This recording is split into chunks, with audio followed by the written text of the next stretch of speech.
भारत जैसे ही जापान को पछाड़कर चौथी सबसे बड़ी अर्थव्यवस्था बना और लिबरल्स को जोर की मिर्ची लगी और इनका रटा रटाया गाना शुरू हो गया। प्रति व्यक्ति आय तो जापान से कम है, हमें क्या फायदा हुआ?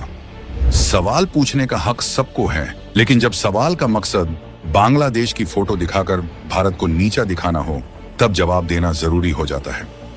तो सुनिए, आजादी से पहले से ही भारत जापान से पीछे था।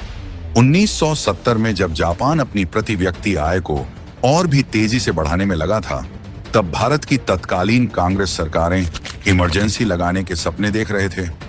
सत्ता परिवारवाद का गंदा खेल चल रहा था, लेकिन इस लिबरल मंडली में इतनी हिम्मत तो नहीं है कि 1970 की सरकार और पिछली सरकारों की नाकामी पर सवाल उठाए, लेकिन प्रति व्यक्ति आय पर भारत की सफलता को फेलियर साबित करने में लगे हैं। जबकि 2016 में जापान की प्रति व्यक्ति आय थी करीब $40,000, आज घटकर रह गई $33,500। जबकि भारत का प्रति व्यक्ति आय 2016 में $1,700 से बढ़कर आज करीब $2,500 हो गया है और अनुमान है कि ये 2026 तक $3,000 तक पहुंच जाएगा, यानी 2013 के मुकाबले 2 गुना।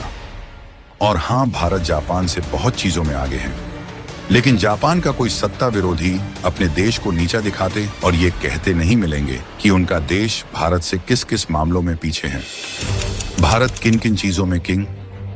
इंडिया ग्लोबल आईटी आउटसोर्सिंग पर राज करता है, जबकि जापान जैसे कई देश सॉफ्टवेयर सॉल्यूशन को आउटसोर्स करता है।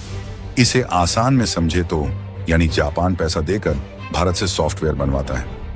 यूपीआई जैसी टेक्नोलॉजी दुनिया में भारतीय इनोवेशन की पहचान है, जबकि जापान, फ्रांस सहित दुनिया के कई देश के लिए अभी मार्बल है।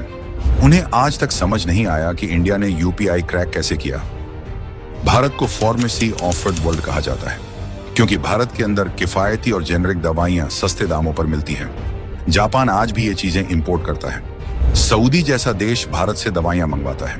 भारत के पास यंगर और ग्रोइंग वर्कफोर्स है, जबकि जापान और पश्चिमी देश की आबादी बूढ़ी हो रही है और ये जो लिबरल इंटरनेट पर आकर अपना ज्ञान देते हैं, वो इंटरनेट से आता है, जो भारत में जापान की तुलना में बेहद सस्ता है।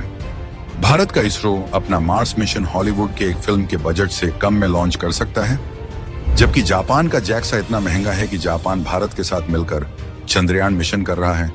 वो इसरो से सैटेलाइट लॉन्च करवाता है। इतना ही नहीं, भारत दूध, दाल, फ्रूट, मसालों, इस सब का बड़ा प्रोड्यूसर है। भारत दुनिया का तीसरा सबसे बड़ा स्टार्टअप इकोसिस्टम है, जहां जापान से कहीं अधिक यूनिकॉर्न एक्टिव है। और हाँ, भारत का आधार कार्ड, डिजिलॉकर, ई गवर्नेंस ये बाकी देशों के लिए अब भी मॉडल है। लेकिन क्या कर सकते हैं, भारत की आलोचना करना कुछ लोगों की पुरानी लत है। ये वही वर्ग है जो देश की हर सफलता को डाउट करता है और हर उपलब्धि को जापान, स्वीडन से कंपेयर करके डाउन प्ले करता है। ये वही सोच है जिसने भारत को गुलामी की बेड़ियों में जकड़े रखा, क्योंकि इनका माइंडसेट ही औपनिवेशिक है। इनके लिए राष्ट्र की प्रगति कोई जश्न नहीं बल्कि जलन है। लेकिन ये गैंग भी अब सुन लें साफ साफ, ये वो भारत नहीं है जो सिर्फ इतिहास पर रोता था। ये वो भारत है जो आज इतिहास लिख रहा है। अब पर कैपिटा वाले गिद्ध चाहे जितनी लाशें ना कमी गिनते रहे, ये देश अब रुकेगा नहीं, झुकेगा नहीं और किसी जापान, चीन, अमेरिका की तुलना में हीन भावना नहीं पालेगा।